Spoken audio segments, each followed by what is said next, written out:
Hi guys, and welcome back to another episode of Let's Play Minecraft. I am your humble host, See You Later, and I am so glad that you guys decided to come back and join us for another episode. Now, yeah, something happened in my last recording. Not the last video that I posted on YouTube, but in the last recording. Mr. See You Later here is a little bit of a derp, and it seems that I recorded almost an entire episode, or attempted to record an entire episode, and and I forgot to hit the record button, or something happened with the recording software. I can't figure out exactly which one it is. Been doing this for a few episodes now, and haven't made that mistake yet. But definitely I feel like a derp because we had a great time. I had a really awesome time.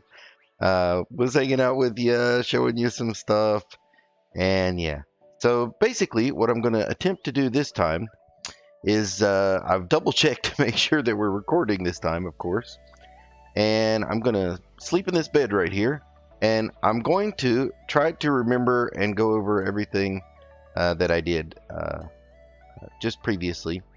And the first thing that we're going to do is pop down over to the to-do board, the job board, and I put some things up on here. And one of the things that I did last time was I signed off on the wither fight and the making of the beacon, which was on our was not on our to-do list, but I had updated it with you in the previous derp recording, and I wanted to sign that off in the done deals book, which we actually did already. So you can see there, wither fight and full beacon done, day 56. So yeah, so I'm gonna go ahead and knock that off again, and we'll just put a blank one up there for now. And also the making a beacon, we will plop that one back up there. And some of the ones that I added were semi or fully automated tree farm. I haven't figured out exactly which one. I believe it's very difficult to make it fully automated just right now, so we may focus on the semi-automated part. I added I also added more pets. We need more pets, you guys. So we're going to name these horses soon. I have put a call out to the kids, and I have told them to come up with some names, and I have fallen into a... I'm just full of derps today. I don't know what's going on. And I've asked the kids to send us some names. If you are watching this and you want to name a horse or a skeleton horse or one of our parrots that we have upstairs, yeah. I would really love the suggestions, and I want to see what you guys come up with. So, right on. So let's get back to point at hand. I had started working on this, the villager breeder. Okay, so this is going to be a little bit more like an overview episode, I suppose. So what I will do, though, is I will show you exactly how I accomplished what I accomplished. And mostly it was using a boat. So I just grab a boat, and I'm going to pop into the nether over here, and you might hear some noises over here. Just ignore those for the time being. Yeah, just ignore that for the time being. We'll come right back to that. So if we hop down here into the nether, we can go this way for a little bit, which I believe is south and west. And if we pop out at this nether portal right over here,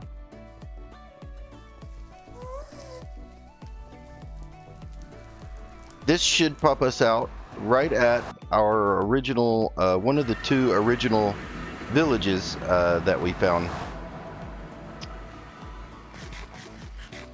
on in our first few episodes. That first episode that we went exploring, where we found the desert temple and those little areas over there. And basically what I've done is I grabbed I grabbed 2 villagers. Actually, after I grabbed 2 villagers, I came back and grabbed a 3rd villager. I actually grabbed our mending villager, and I took him back through the portal as well. So let's see if I can figure out how to get, let's see, this guy is a nitwit, and I don't know if I can get him to go. No, I'll be, okay, where are you going? Gonna go up? So basically, I was lucky enough that there were a couple of villagers, one nitwit, and one, I want to say he was a, or she, I can't tell, was a Fletcher. It was a nitwit, a green coat, and a Fletcher with a brown coat. And the brown coats are cool because the brown coats will farm. So if they're any of the brown coat guys standing on a crop, if the crop fully grows, he'll go over there and harvest it, and then he will replant the seed. And if he's got a full inventory, he'll actually share to the other villagers, and he'll also drop some on the ground. So you can actually use these guys. Yep, see, he just harvested, and there he replanted some wheat. I didn't see the wheat, which means he's probably keeping it in his inventory. So here's another Fletcher. You can tell I've traded with him a few times. Some string from our mob farm, and the difficulty right now at this second is that the portal is up here and the villagers are down there. The villagers, I cannot really, like, you can push the villagers. If I come over here, I can push this guy, but I can't force him to go up a block. He has to do that on his own, unless I put a bunch of half slabs, which yeah, I don't really want to put the time into that right now. So basically, I do want to show you how this works, though. If you take a boat and you put a boat down near a villager, they'll get trapped in the boat, which is amazing. That's great. And then you can get in the boat, and even on land, it works just fine. You can ride around in the boat. So here you can see I'm riding the boat, and the villager is in the back, and he's fine. Nothing, no problems. He won't jump out. He doesn't get hurt or damaged or anything. And then when you get to where you want to get to, you pop out. And then when you want to let him go, and just to be on the very safe side, whenever you do this, I like to hit F3 and B, so I don't actually hit the villager, and I just hit the bounding box for the boat. And you can see he will pop out of the boat. And if you do that near a nether portal, you can bump him, and he'll go right through the nether portal into the nether. And then you catch him back in the boat in the nether, and then you swim around with him for a little while through the tunnel. When you get back to your place, the nether portal to take you back home, you break it and shove him into the portal, and he will teleport back up to the overworld at your base. So I really wanted to show you how this works, but right now, let's see, it's on its way to nighttime. It's afternoon, and we don't have. Let's see. Here's a stair block. Yeah, it's, you know what? Let me let me borrow some stairs from here, and let's see if we can make this work. So let me work on this for just a second, and I'll see if I can make a little set of stairs here. And we're going to definitely need at least one more, so we'll just borrow this one.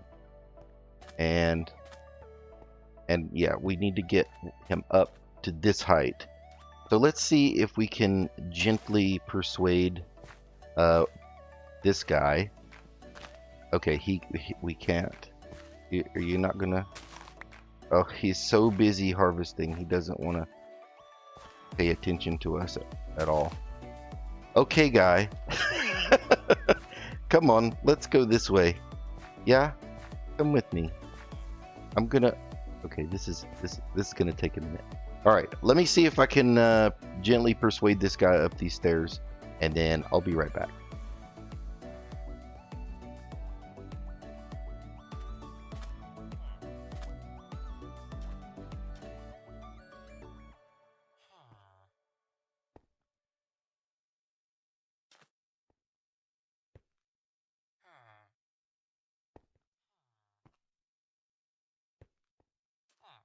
Wait, wait, wait. Don't go away. Where are you going? Stop. Hey, this guy is so intent on farming, he does not want to play along at all. And let's see, I'd have to borrow some more stairs. Let me borrow some more stairs. And it's going to be nighttime soon, so it's doubly terrible. Let's see. Oh, this guy. This nitwit guy here. Can we get him on the boat? Can I put the boat here? Oh, he's where we need him to be now. Get in the boat. Ah, great. Okay, so now I can show you what I want to show you. Now we're on the level of the portal. See the portal over there? So basically all we need to do to get this guy back to our base is come right over this way. And we are going to get out of the boat. Okay, we take a little bit of damage there because of the height of the portal. And then again, I'm going to put on the bounding boxes and then break the boat. And you see he also took just a little bit of damage there. But that's okay. It's not going to hurt them too bad. Okay, so now we're in the nether. We've got our villager in the nether. I'm going to put down the boat here. Okay. And I'm going to hope that, let's see, if I put the boat here, yes, there we go. And now all we need to do is just turn around, and I'll turn off the bounding boxes. And now, if you take a look, we're headed down our tunnel in the boat with a villager in the back. And this is how you can transport villagers. It's one way. You can use mine carts and things like that as well. There's lots of different ways. But I find that in the early game, this is probably, especially with the new mechanics of that are available to us, this is probably one of the easier ways to accomplish this. So we're just going to row your boat across this netherrack. And I'll meet back up with you when we get back over to the portal.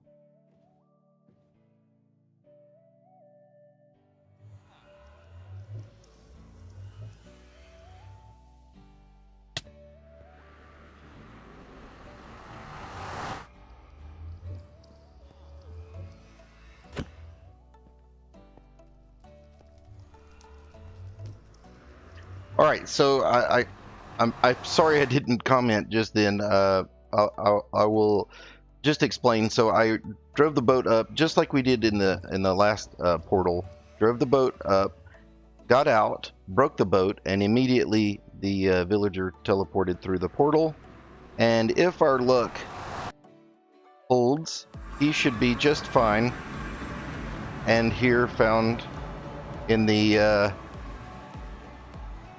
overworld. So this is our guy, and he already found some other villagers to hang out with, but I just want to show you that you can get him in the boat and then you can drive him around wherever you like. So you guys will recognize this place is our bridge to the nether portal, and I have had plans for doing something interesting with this little mound, this hill that we have over here.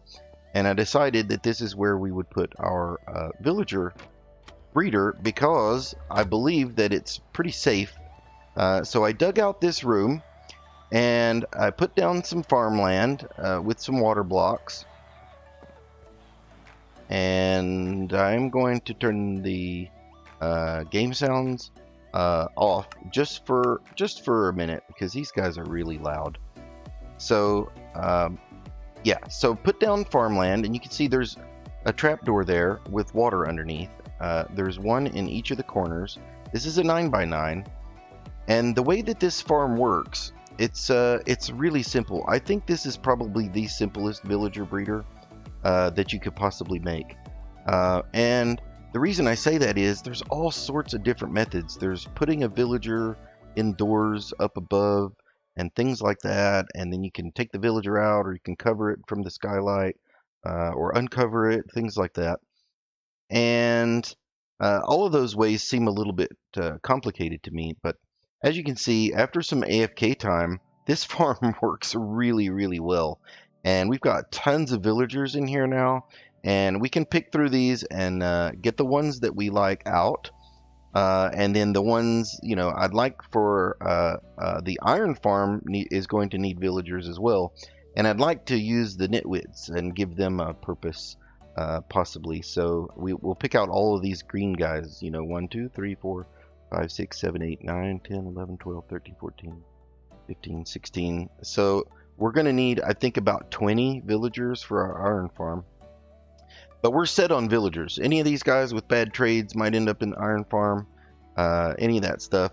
I have let them deplete themselves of food. They literally, I planted this one time, had 2 villagers, and I'm going to put up on the screen right now, I'm going to put up a couple of pictures that I was thoughtful enough during the episode to take some screenshots. So take a look at this. Here is some shots of our first villagers getting hearts, and they are falling in love, and sure enough, soon here comes baby, and that is our first villager breeding session. So just with those 2 villagers, and literally only after a couple of hours of AFK, we end up with this. And the way this one works is there's a single hole in the middle. I think you can see the stars passing above. That is open to the sky. And then just below that, right here, and I don't want any villagers coming down here because that'll mess it up, is, okay, so that is the farmland block right there. So come down from that 5 blocks. So 1, 2, 3, 4, 5. The 5th block underneath, so technically the 6th block underneath the feet of the villagers, there are 3 doors down here. Only 3. This is the only thing that's necessary for this farm to work. And that allowed me to keep the ladder on this side, and then the trapdoor keeps the villagers from falling down here. If a villager does come down here, they will stop breeding. And the reason is because the doors will detect the villager, and the villager will detect the doors. And since there are only 3 doors, the 3-door village, quote unquote, will only support 0 point something something villagers. Don't quote me on the numbers. But as soon as the door detects a villager, the village will disallow the breeding mechanic. Okay, so how does this one work then?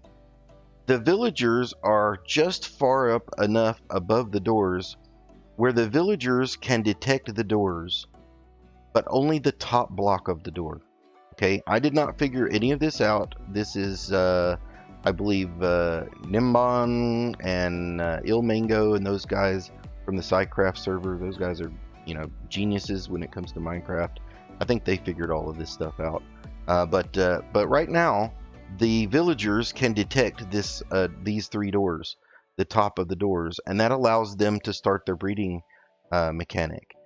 But the doors, they can't detect the bottom part of the door, and the door can't detect the villager because the doors need the bottom part of the door to detect the villager.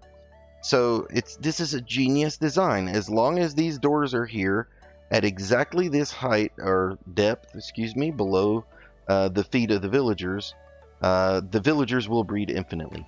They will not stop until they run out of food. Okay, or if you drop one of these villagers down by a couple of blocks. And I actually did that accidentally when I was trying to figure out how I'm going to separate these guys, and I ended up making a room, and you'll see there's some tracks down here, and there's a room, and I do have over here I have a librarian with Silk Touch. Kind of expensive, but I think Silk Touch is well worth it.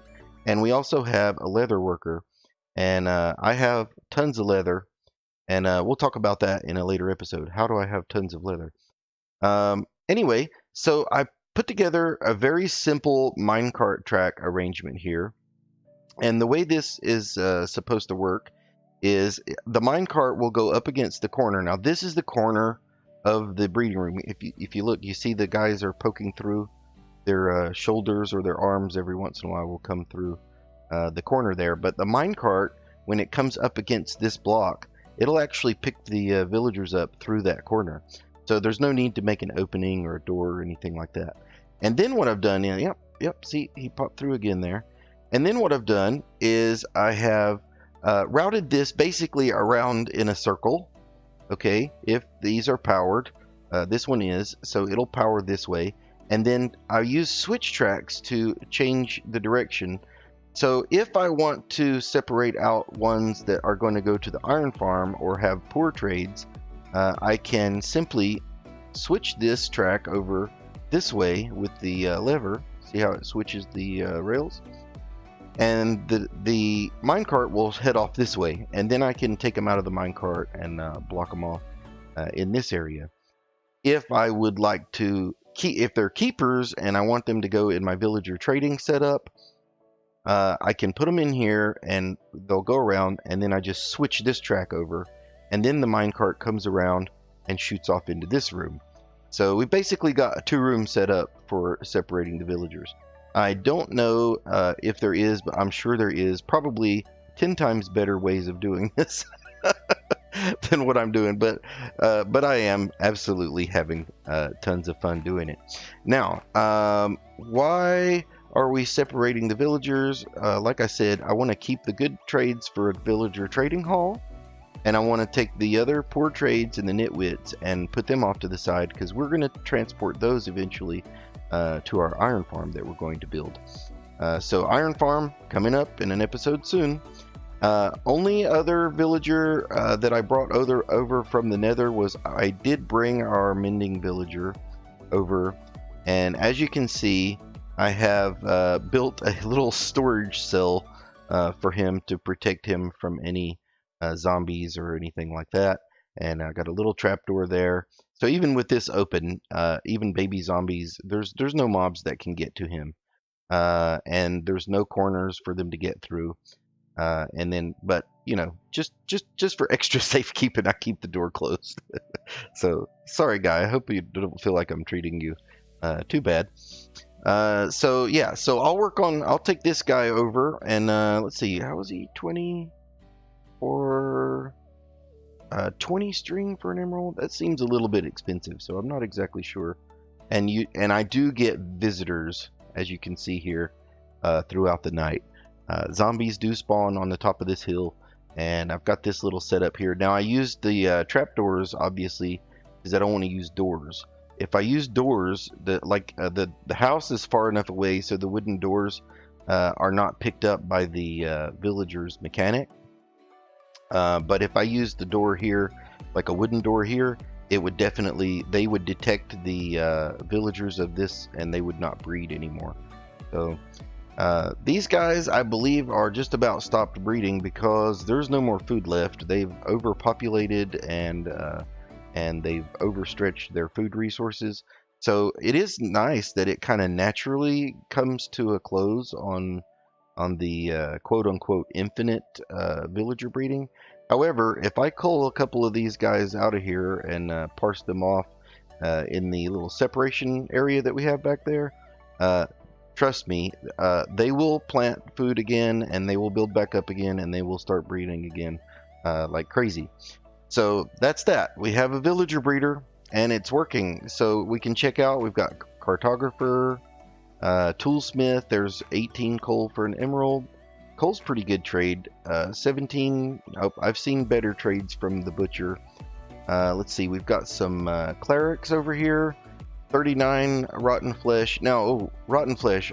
I said I would talk to you about the leather in another episode, but I think now that this episode's going to be short, because I just wanted this episode to be about the villager breeding, and yeah, so that's the villager breeder. So let's pick up this zombie flesh here, and I just want to tell you there I have okay, so this is vanilla Minecraft. Yes, I know vanilla means vanilla or base game, etc. Um, I am not considering this. Let me turn the sounds back on. It's so odd playing without sounds. Let me turn it back up here. Aha, I can hear our birds tweeting upstairs. Okay, so yeah, so I have been using some data packs. I've talked about them from the beginning. I even told you guys where you could go and find them. Just do a Google search for vanilla Minecraft vanilla tweaks, and maybe search along with that Exuma Void or Exuma Xisuma, and he has a lot of vanilla tweaks in there for the hermits that they're using. One of those was our dragon drops, where the dragon kill the dragon and it drops a head and an elytra. So that's not a normal vanilla mechanic. The other one is every shulker is guaranteed to drop 2 shulker shells. Okay, that's another data pack that I'm using. Another data pack that I'm using has to do with the elytra. Now, I've always kind of disliked the fact that when you wear an elytra, see how I have 6 shields only down there? And then if I put on an elytra, it is not going to increase my armor. I'm still down to 6 shields, even though my armor rating with full diamond armor would be 8 more than that, and it would give me a full bars down there. So I am using another data pack that is not a part of the vanilla tweaks, and the way it works is, and I don't have an anvil right now, but yeah, you put the anvil down and you toss your elytra onto the anvil. You make a diamond or iron or chainmail piece of armor, chest plate, and you toss it on top of the anvil along with the elytra, and it will become a plated elytra, either iron or gold or chainmail or diamond. And so basically, it's not a you're not getting something for nothing. So in that sense, I mean free. But instead of instead of having to switch between the diamond armor and the elytra when you're fighting things, this just makes it so that you can basically wear your elytra along with your diamond chest plate. And as you can see down there in the shields there, I'm at full defense. What's that called again? Armor. So I have full diamond armor rating even with the elytra. Is that cheating? Well, I don't think so. I don't consider that cheating because I had to pay for the diamond chest plate. It is a real diamond chest plate, and I had to do the craft, and I think it's something that really should be in the game anyway. So I will put a link this time in the description as to where I found that, and there are a couple of other ones that I want to show you real quick. One of them is charcoal, using charcoal for something, and that is, let me grab some wool, and I can use charcoal, I believe I have this set, as black dye instead of ink sacs. Okay, so yeah, black wool and instead of ink sacs. The other one, if I can find here, I think I'll have to do a search for ink. I can also create ink sacs by combining coal and charcoal. So if I were to click in, let's see, charcoal, coal, charcoal. Oh, that I just have charcoal, no coal. So if you combine charcoal and coal, you can get an ink sac. So 2 charcoal, 2 coal gives you ink sac. Is this cheating? Is this getting something for nothing? If I was just spawning in items straight up without without having to pay anything, I mean pay in game, I mean pay by grinding and gathering resources, If I was just spawning in items, I would consider it cheating, and I wouldn't do it. But I weigh my decisions on the practicality versus the usefulness versus the balance, basically the gameplay balance. And in my opinion, charcoal is definitely like you have to harvest the wood and then you have to spin the fuel to burn the wood to turn it into charcoal. So that in itself is a bit of a grind, and of course I could go and just kill squids for ink sacs, but these two data packs, the one for the ink sacs and the one for using charcoal as black dye, those are basically just quality of life enhancements, and I don't really feel like that I am I'm not getting something for nothing for sure, because it is a lot of work to go and harvest wood and make charcoal and go and mine and get the coal, and then you combine the coal. Yeah, so give me some ink sacs. Let me use those in other recipes. Okay, that will probably mean the difference between, instead of a squid farm, I might actually make it a semi-automated charcoal farm. So I think that still works out for the series as well. And besides that, we might still make a small squid farm. Anyway, just for fun. I've always said this is your game. Play it the way you want to. And data packs are kind of a new thing, I think, for 1.13. And I'm really enjoying them. I like data packs. Data packs are really cool. And most of the people who are making them they're using their heads. They're not just doing data packs here's cheaty, super cheaty items. No, they're using the data packs to try to enhance the vanilla experience in certain ways. And I just want to show you guys there is one more way that they have enhanced it, and one more data pack. And this is why I was talking about the leather earlier. And that is, I find cleric trades and not to be very useful for the rotten flesh and very expensive. So what we can do is spend one piece of dried kelp block and burn that, and we can actually cook down our rotten flesh. And what do we get? We get useful leather. So this is leather that has been turned into leather from smelting rotten flesh. And I don't know if you noticed that, but I also did not collect any XP from smelting the leather. So I think that in itself is another game balancing part of this data pack.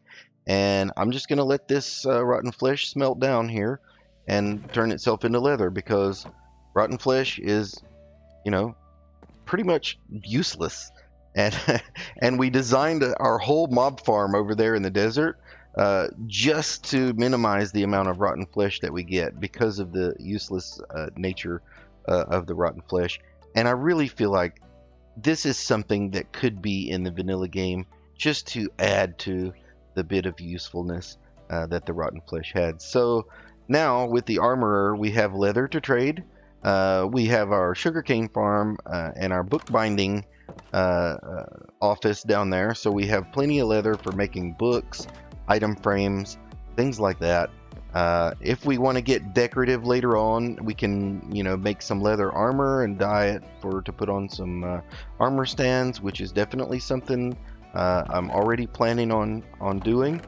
And then so that just uses the data packs to make things a little more useful. One of the other things before I go, that is a part of the vanilla tweaks is if you want to, you can craft stairs.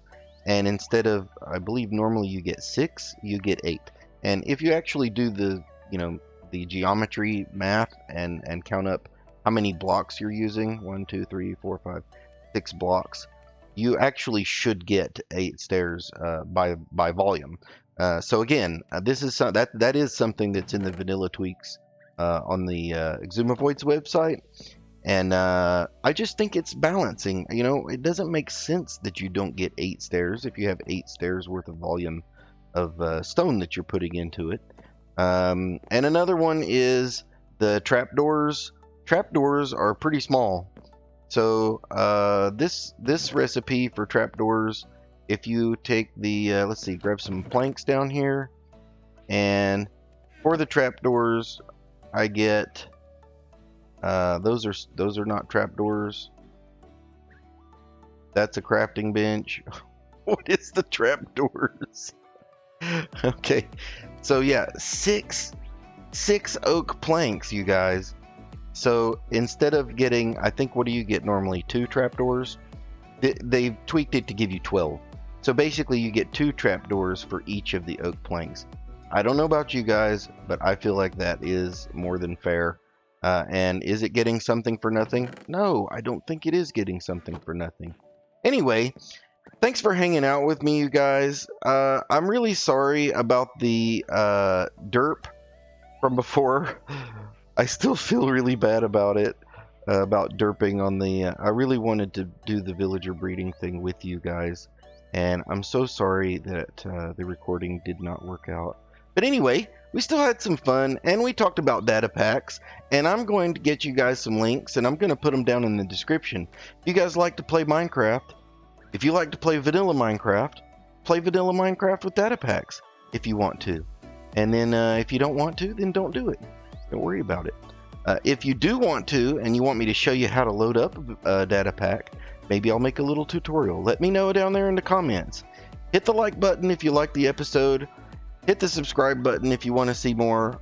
I'll see you guys later because I'm see you later. And I'll see you later. Bye bye, guys.